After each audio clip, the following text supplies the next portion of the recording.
बच्चों, हिंदी क्लास में आप सभी का स्वागत है। आज हम लोग कक्षा 9 की कबीर दास के पाठ को पढ़ेंगे। कबीर दास ने साखी के रूप में जो दोहे हैं उन्होंने लिखे हुए हैं और हर दोहे का जो अर्थ है वो बहुत ही महत्वपूर्ण है। आज हम लोग इसी पाठ की व्याख्या को समझेंगे। तो अब हम लोग एक एक जो है इसके दोहे को देखते जाते हैं और इसके अर्थ को समझने का प्रयास करते हैं। पहला दोहा कबीर दास ने लिखा है, सतगुर हमसु रीझ कर कहा एक प्रसंग, बरस्या बादल प्रेम का भीज गया सब अंग। अब हम लोग बच्चों अगर इसका संदर्भ लिखेंगे तो इस प्रकार से लिखना होगा कि यह दोहे या जो ये साखी है, ये पाठ है कबीर हमारी पाठ्य पुस्तक हिंदी के साखी पाठ से, काव्य खंड के साखी पाठ से लिया गया है, जिसे कबीर दास ने लिखा है, जो कबीर दास से लिया गया है। इसके लेखक, इसके कवि कबीर दास जी हैं। प्रसंग में इस दोहे में कबीर दास ने गुरु की महिमा का वर्णन किया है। अब हम लोग इसके अर्थ को समझते हैं। सतगुर हमसु रीझ कर, इसके अर्थ को एक एक शब्दों के अर्थ को समझते हैं। रीझ माने होता है प्रसन्न होकर। कहा प्रसंग, प्रसंग माने उपदेश दिया। कहा माने कहना। बरस्या माने बरसना। भीजना माने भीग गया। सब अंग माने शरीर का सारे अंग। अब हम इसके अर्थ को समझने का प्रयास करते हैं कि सतगुर, कबीर दास जी कहते हैं कि सतगुर हमसु रीझ कर एक कहा प्रसंग। कबीर दास जी कहते हैं कि गुरु ने हमसे रीझ कर माने प्रसन्न होकर, मेरे गुरु ने हमसे प्रसन्न होकर ईश्वर प्रेम के एक प्रसंग को सुनाया, ईश्वर प्रेम के उपदेश को मुझे सुनाया, उनका ज्ञान दिया। उस ज्ञान को देने से क्या हुआ? बरस्या बादल प्रेम का, ईश्वर प्रेम रूपी बादल की बरसात हुई और भीज गया सब अंग, और ईश्वर प्रेम से मेरा अंग अंग, मेरे शरीर के सभी अंग भीग गए। अर्थात कबीर दास जी कहते हैं कि गुरु ने जब मुझे भगवान के प्रेम के बारे में, भगवान का ज्ञान दिया, भगवान का उपदेश दिया, तो इतना प्रेम मेरे शरीर के अंदर, मेरे हृदय में समा गया कि उस प्रेम से मेरा पूरा शरीर भीग गया। अब अगला देखिए, राम नाम के पट तरे देबै को कछु नाहि। अब कबीर दास जी फिर यहाँ पर गुरु की ही महिमा कहते हुए कहते हैं कि राम नाम के पट तरे, पट तरे माने बदले में, देबै माने देने के लिए, कछु नाहि माने कुछ नहीं है, गुर संतोषिए, संतोषिए माने संतोष करना, हौस, हौस माने इच्छा, मन माही माने मन में ही। अब बच्चों इसका अर्थ हम लोग देखते हैं कि राम नाम के पट तरे, कबीर दास जी कहते हैं कि भगवान ने इसमें राम नाम की महिमा का वर्णन किया। कबीर ने कहा कि भगवान ने मुझे, मेरे गुरु ने मुझे राम का नाम प्रदान किया है, और वो राम का नाम इतना विशेष है, इतना अमूल्य है कि उसके बदले में, पट तरे मैंने उसके बदले में, देबै को कछुनाए, मैं भी उसके बदले में अपने गुरु को कुछ गुरु दक्षिणा देना चाहता हूँ, लेकिन मेरे पास उसके समान कुछ भी ऐसा नहीं है जो मैं उन्हें दे सकूं। तो क्याले गुरु संतोष ये, मैं गुरु को ऐसा क्या दूं कि गुरु उससे संतुष्ट हो जाएं। हौस रही मन माही, ये हौस माने इच्छा, ये मेरी इच्छा मेरे मन में ही बनी रह गई, क्योंकि कोई वस्तु उसके बदले में, राम नाम के बदले में देने की मेरे पास नहीं है। अगला देखिए, ज्ञान प्रकाश्या गुर मिलया। अब कबीर दास जी कहते हैं कि गुरु मिलया, मिलया माने मिले, सो जिन बीसर जाए, जिन माने मत माने नहीं, बीसर माने भुलाना, गोविंद माने भगवान, जब गोविंद कृपा करी तब गुर मिलिया आए, मिलिया माने मिलना। अब हम लोग इस दोहे के अर्थ को देखते हैं। कबीर दास जी कहते हैं कि गुरु का प्रवेश हमारे जीवन में एक बहुत बड़ी घटना है, और ये अचानक से गुरु हमें नहीं मिलते हैं, जब भगवान की महिमा होती है तभी मिलते हैं। तो इसका अर्थ देखिए, ज्ञान प्रकाश्या गुरु मिला। कबीर दास जी कहते हैं जब मुझे गुरु मिले तब मेरे जीवन में ज्ञान का प्रकाश हुआ। गुरु के मिलने पे ही ज्ञान का प्रकाश हुआ। सोजिन बिसर जाए, ऐसे गुरु को हमें कभी भुलाना, बिसर जाना माने भुलाना, ऐसे गुरु को हमें कभी भूलना नहीं चाहिए। क्योंकि जब गोविंद कृपा करे, जब भगवान की कृपा होती है, तब गुरु मिलिया आए, तभी गुरु हमें प्राप्त होते हैं। अतः हमें ऐसे श्रेष्ठ गुरु को भुलाना नहीं चाहिए। अगला, माया दीपक नर पतंग भ्रम भ्रम इवै पड़ंत, कहाँ कबीर गुरु ज्ञान थे एक आध उबरंत। यहाँ पर कबीरदास जी मनुष्य को सचेत करते हुए कहते हैं, भ्रम भ्रम माने घूम घूम कर, पड़ंत माने पड़ जाना, माया दीपक माया रूपी दीपक, नर पतंग नर रूपी पतंगा। अब इस लाइन का अर्थ आप देखिए, कबीरदास जी कहते हैं कि बच्चों आपने देखा होगा जब दीपक जलता है तो उसके चारों ओर, उसकी रोशनी के चारों ओर कीट पतंगे घूमते रहते हैं और चक्कर काटते रहते हैं और उसी रोशनी में, उसी आग में जलकर वो मर जाते हैं। तो यहाँ पर कबीरदास जी कहते हैं माया दीपक, और पतंगा कौन है? नर। नर माने मनुष्य रूपी जो पतंगे हैं, वो माया रूपी दीपक, संसार में जो माया का जाल फैला हुआ है वो मानो दीपक है और मनुष्य मानो पतंगे हैं। तो मनुष्य रूपी पतंगे उस माया रूपी दीपक में इस संसार में चारों तरफ घूमते रहते हैं, भ्रमि भ्रमि वह पड़ंत, और इसी माया में घूमते घूमते सारा जीवन बिता देते हैं। कहाँ कबीर गुरु ज्ञान थे। कबीरदास जी कहते हैं कि कोई बिरला व्यक्ति ही जिसको गुरु का ज्ञान मिला है, एक आध उबरंत, केवल एक आध, हजारों लाखों में कोई एक आध मनुष्य ऐसा होता है जो गुरु के ज्ञान से इस माया से उबर जाता है। अब अगला दोहा देखिए, जब मैं था तब गुरु नहीं, अब गुरु हैं हम नाही, प्रेम गली अति सांकरी तामे दो न समाए। अब यहाँ पर कबीरदास जी कहते हैं कि जब मैं माने अहंकार, जब तक मेरे अंदर अहंकार था तब गुरु नहीं, तब मुझे गुरु की प्राप्ति नहीं हुई। जब तक मेरे भीतर अहंकार और घमंड था तब तक मुझे गुरु की प्राप्ति नहीं हुई। अब गुरु हैं हम नाही, अब मुझे गुरु प्राप्त हो गए हैं तो मेरा अहंकार समाप्त हो गया है। प्रेम गली अति सांकरी, सांकरी माने सकरी, पतली।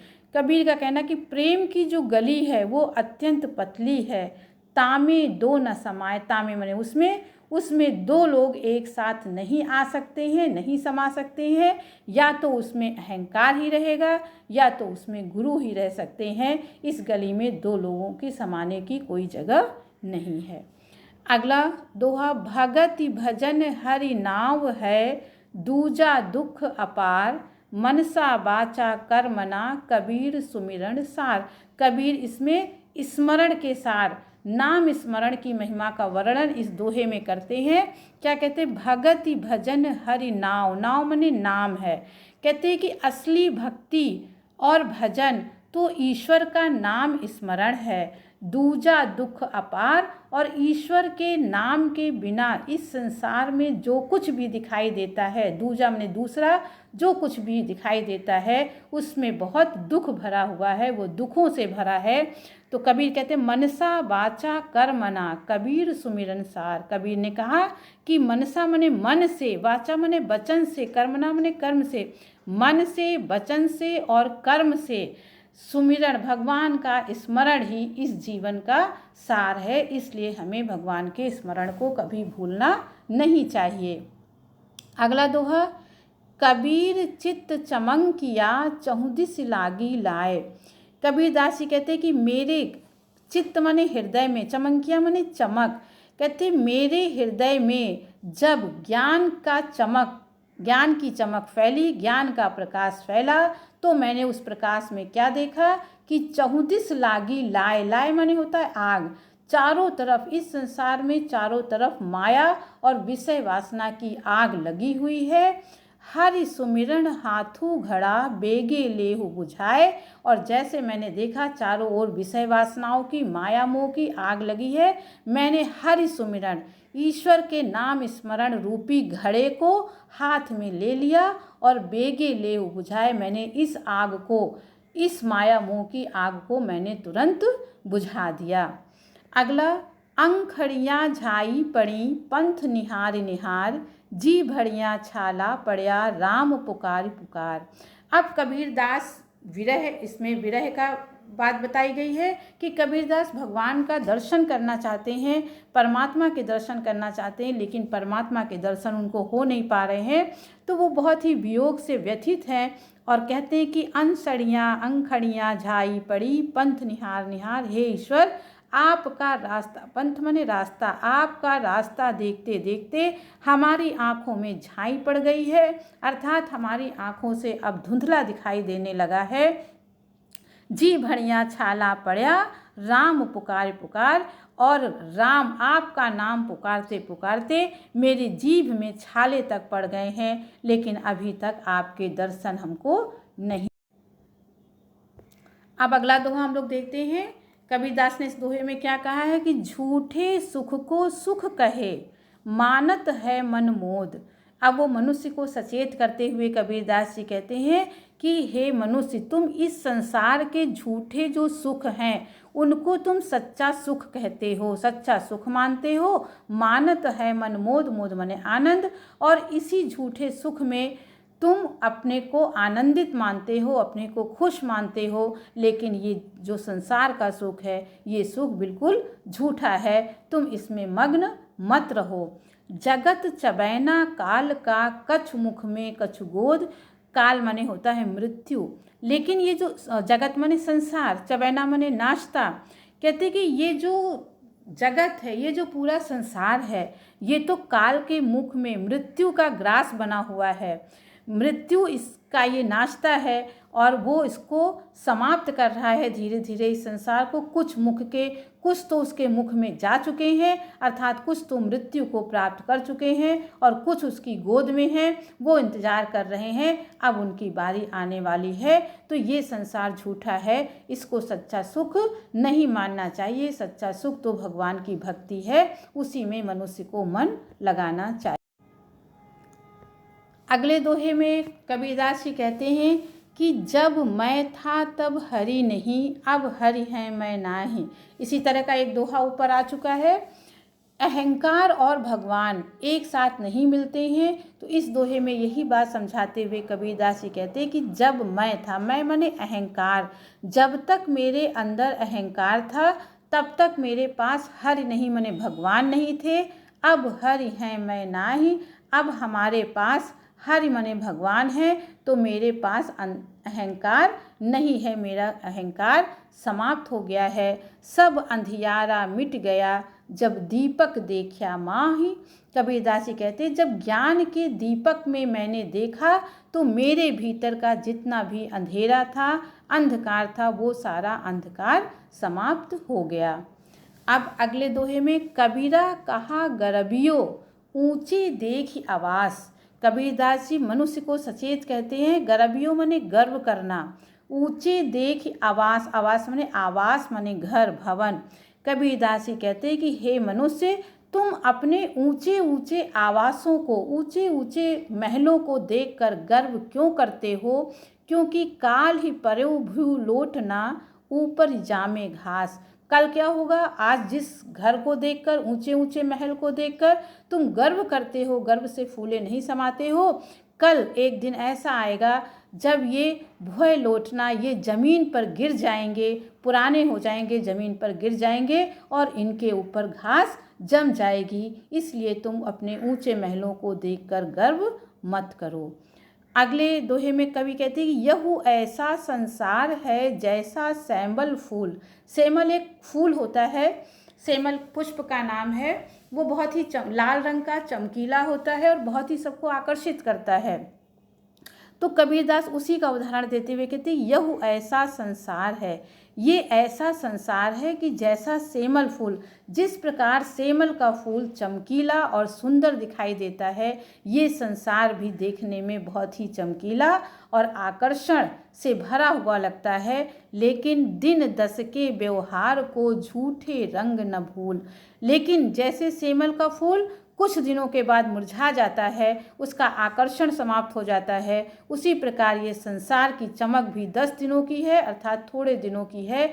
अतः इसके झूठे रंग में, जैसे सेमल के फूल की चमक थोड़े दिन रहती है, वैसे ही संसार की भी जो चमक है वो झूठी है। इसके झूठे रंग में ना भूल, इसमें भूल कर भी नहीं पड़ना चाहिए। अगला कबीरदास जी कहते हैं, इह अवसर चेत्या नहीं, पशुजीव पाली देह। देह माने होता है शरीर। अब कबीरदास जी कहते हैं कि इह अवसर, ये अवसर, चेत्या माने चेतना, माने सचेत नहीं हुए, ये तुम्हें ऐसा अवसर मिला है जब तुम्हें मानव जीवन मिला है, और ये अनमोल मानव जीवन मिलने पर भी तुम बिल्कुल सचेत नहीं हुए। केवल तुमने देह माने शरीर, केवल तुमने अपने शरीर को पशु माने पशुओं के समान अपने शरीर का ही तुम पालन पोषण करते रहे। राम नाम जान्या नहीं, मनुष्य की देह मिली थी कि राम का नाम लेते, तो तुमने राम के नाम को तो जाना नहीं। अंत पड़ी मुख से, खे माने होता है धूल मिट्टी। अंत, जब तुम्हारा अंत समय आ जाएगा तो कोई तुम्हारा सहारा नहीं पड़ेगा, क्योंकि तुमने राम नाम तो लिया नहीं, और अंत में तुम्हारे मुंह में मिट्टी ही पड़ेगी। तुम्हारा ये जीवन है वो नश्वर है, क्षण भंगुर है, और ये बिल्कुल नश्वर। अब अगला दोहा देखते हैं। कबीरदास जी कहते हैं, यह तन काचा कुंभ है, लिया फिरेता साथ, ढबका लागा फुट गया, कछु न आया हाथ। कबीरदास जी कहते हैं, इस शरीर की नश्वरता की, क्षणभंगुरता के बारे में बताते हुए कहते हैं कि यह तन काचा, यहाँ उदाहरण दिया है कच्चे घड़े का। कुंभ माने घड़ा होता है, काचा माने कच्चा। ये जो शरीर है वो बिल्कुल कच्चे घड़े के समान है। लिया फिरेता साथ, जिसको तुम हर समय अपने साथ लेकर चलते थे। ढबका लागा, ढबका माने धक्का लगते, फुट गया माने टूट गया। ये शरीर उसी प्रकार से, जिस प्रकार कच्चा घड़ा होता है, जरा सा धक्का लगता है तो टूट जाता है, उसी प्रकार ये शरीर भी क्षणभंगुर है। इसको जरा सा भी धक्का लगता है और ये शरीर समाप्त हो जाता है।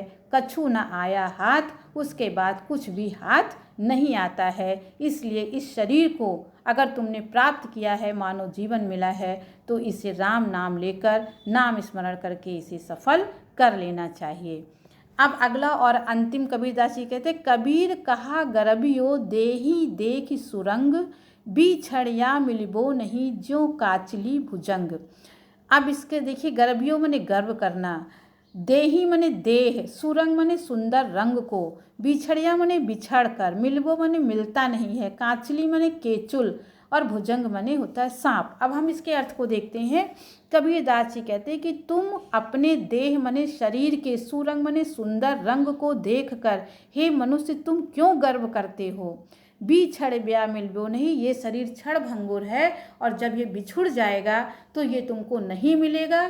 उसी प्रकार से ज्यों काचली भुजंग, जिस प्रकार से सांप जब एक बार अपनी केचुल को अपने शरीर से निकाल देता है तो फिर उसको अपने शरीर में धारण नहीं करता है, उसी प्रकार ये शरीर क्षणभंगुर है, नष्ट हो जाएगा, तुम्हें फिर दोबारा नहीं मिलेगा।